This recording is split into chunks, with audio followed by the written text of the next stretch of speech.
Hello guys, this is B Junior from the Movie Cave here on the Endurance Productions channel. Gonna do kind of an update. I haven't done one of these in a while. I imagine you guys have probably been wondering when's he gonna do another one. Basically, I've been getting in screeners for reviews and stuff, but I did put together a nice little haul from a couple different places I've been recently. I made a flea market run, guys. That's right, the old swap meet, if that's the nomenclature that you like to call it. Between that and some other dead formats that I bought on Amazon here lately, it came together nicely all about the same time. So I thought I'd just stop, take a little time today, and do a little movie update. Let you guys know what I've been watching. You guys can comment, tell me what you think, whatever. The flea market run. I haven't been to the flea market in a long time. Some people call it the swap meet, whatever you want to call it. And there's one not too far from where I live, and I went up there and I came out with some really bad movies. I'm just going to say it. I came out with a few bad movies that I just are like guilty pleasures. I don't know how else to say it, that I just enjoyed growing up or just wanted to revisit for cheap. And also I came out there with some really cool stuff too. I came out with I'll save the really cool one that I found at the flea market for the very last. That's right, you got to watch the whole video till you see the cherry on top of the sundae. That's right, guys. Let's go ahead and jump right in with the flea market run. I got a couple DVDs and I got a couple VHS here. And you're thinking, oh man, you got VHSs? Well, let me tell you why, guys. First of all, I got Trilogy of Terror. It's the Anchor Bay VHS tape. I went ahead and got Trilogy of Terror. This one was, I think, 50 cents. So I just went ahead and grabbed it because I didn't have it in my collection for one reason or another. I love anthologies. As you know, I'm a big fan of Tales from the Crypt and Creepshow and the new one, Trick or Treat. Movies like that have a bunch of different stories going on.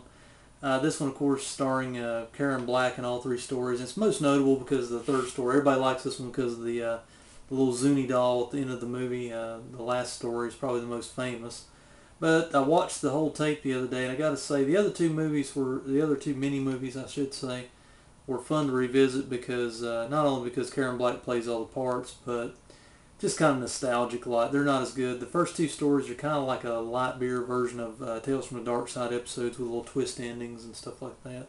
Anyway, undeniably, Trilogy of Terror kind of falls into those TV shows that just don't go away, that you just kind of liked along the way. Kind of like Dark Night of the Scarecrow, the Salem's Lot. A lot of those movies that just kind of hung on, that were notable along the way. Duel by Steven Spielberg's another one. So anyway, Trilogy of Terror, 50 cents at the flea market. Oh man, I'm almost ashamed to even show this one. Masters of the Universe. That's right, guys. 50 cents VHS. I didn't have it in the collection for one reason or another. Dolph Lundgren as He-Man and Frank Langella as Skeletor.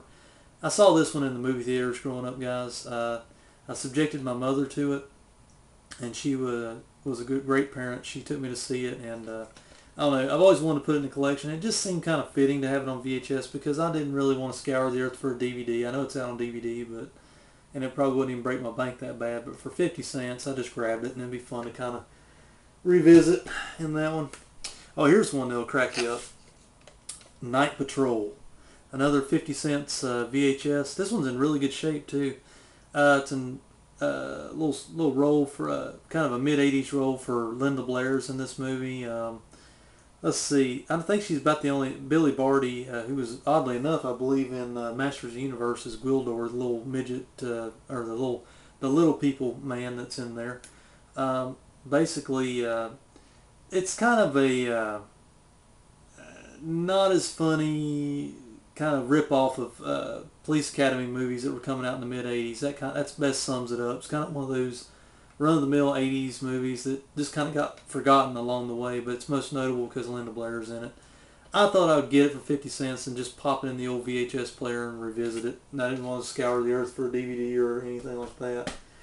That's why you need a VHS player around, guys. You don't have to watch them all the time, but just every once in a while, you got to break it out. Here was one for $1. It's a William Lustig film, who you know from directing other movies like Maniac and Maniac Cop and stuff like that. This one's called Relentless. It stars Robert Loggia and Leo Rossi's the other guy's name in the lead roles, but the other notable people in the movie is Meg Foster, and she was oddly enough in Masters of the Universe as well. This is strange. I didn't understand. I didn't do this for any reason. This is weird. But Meg Foster's in this one. She was in They Live and other films. Judd Nelson is the serial killer in this movie. I mainly got it just to want to see Judd Nelson's performance again. This is not the best Bill Lustig film out there. I've always thought his best two films was Maniac and Vigilante with Robert Forster. But anyway, I got it. I snagged it for $1. It's a DVD. It's the Columbia TriStar DVD, anamorphic widescreen. No special features, but it's going to be fun to go back and watch that one. Here's a little jewel of the old flea market haul. Twitch of the Death Nerve, a Mario Bava film that I did not have in my collection. I've been looking on Netflix for months for this one. It's been in my little saved category. They have never went back and gotten this one on the a re-release of it or anything. I think it's out as Bay of Blood right now under an alternate title. But whichever way you watch it, this is the widescreen uncut version. I haven't viewed it yet, but I heard guys and gals out there telling me that this audio on this one, the dubbing's not too great on it, so you have to keep turning it up, turning it down. But and the transfer's not real great either, but it's watchable.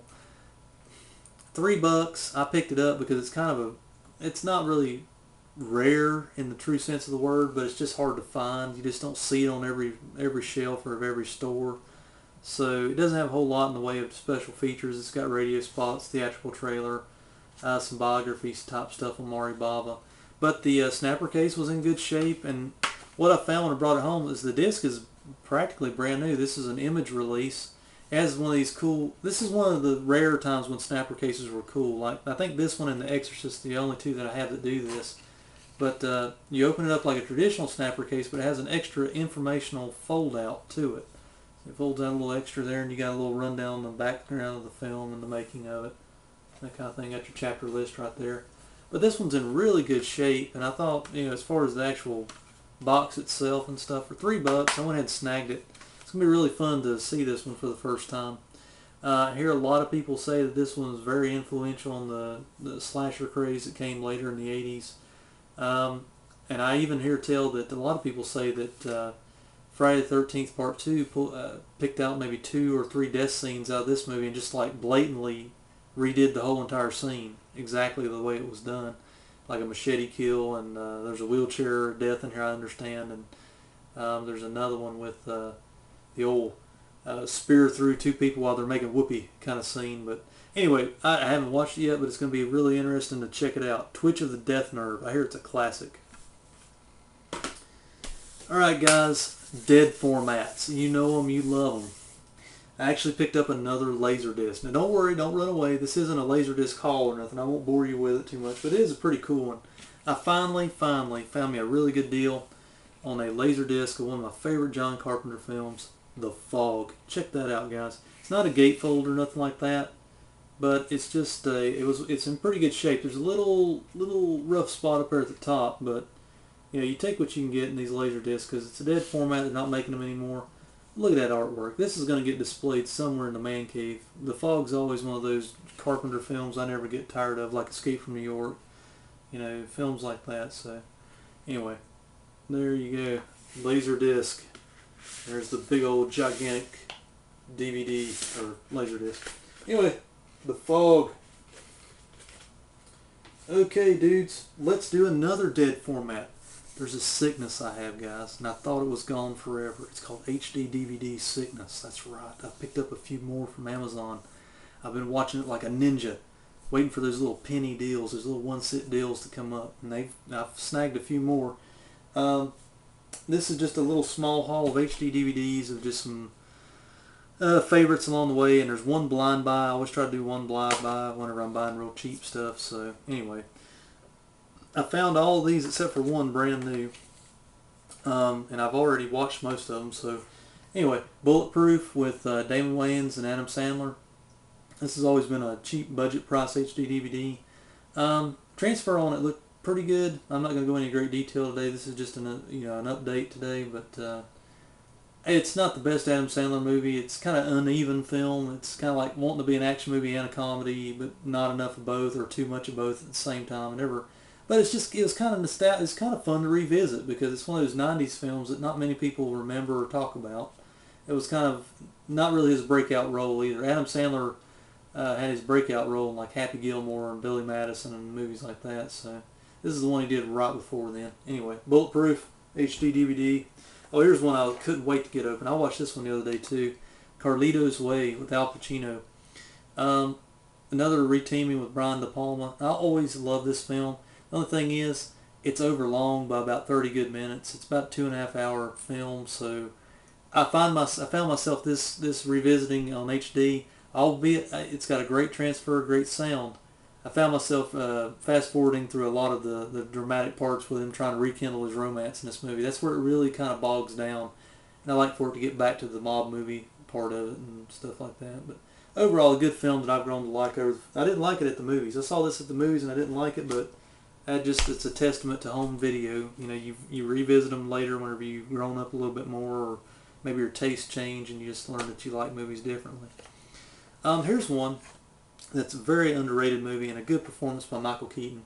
White Noise. I have this on DVD from one of my old Big Lots runs for $3, but this one was even cheaper than that, so I picked it up, and it's going to be great. I haven't watched this one yet. It's going to be great to watch this one again, especially on HD transfer. I heard a lot of people tell me this one's really good on HD, but really great film with some creepy visuals in there. Probably not the greatest CGI and stuff in the film, but undeniably got some good little jump scares in there too. And I don't know, it's one of those that I have to say a lot of people don't, they're kind of on the fence about. Some people like it, some people don't. I like White Noise.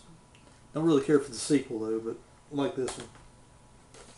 Here's a classic from the childhood I had to nab on HD. Superman the movie, at least the original. I've got the part 2, the Donner cut and all that stuff up there, but I just had to have the original on HD for some reason. It has all the same special features as the special edition DVD, but I can't wait to see this one again. Whenever I need to get in touch with my inner child, I have to pull out movies like Superman and stuff like that and rewatch them. So anyway, Christopher Reeve, may he rest in peace. Here's another one from my formative years. Lethal Weapon. I wanted to get at least the first one on HD as well.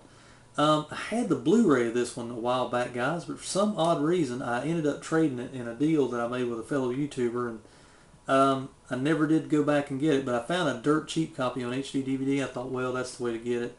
Got the quadrilogy, I guess you'd call it, on the little Warner Brother pack over there on DVD, but I especially love the first one because it's a little more darker tone. It's the one that set the standard, and it's a little less cheesy than some of the sequels that came later. So anyway, sadly no special features on this one, but it's going to be fun to revisit.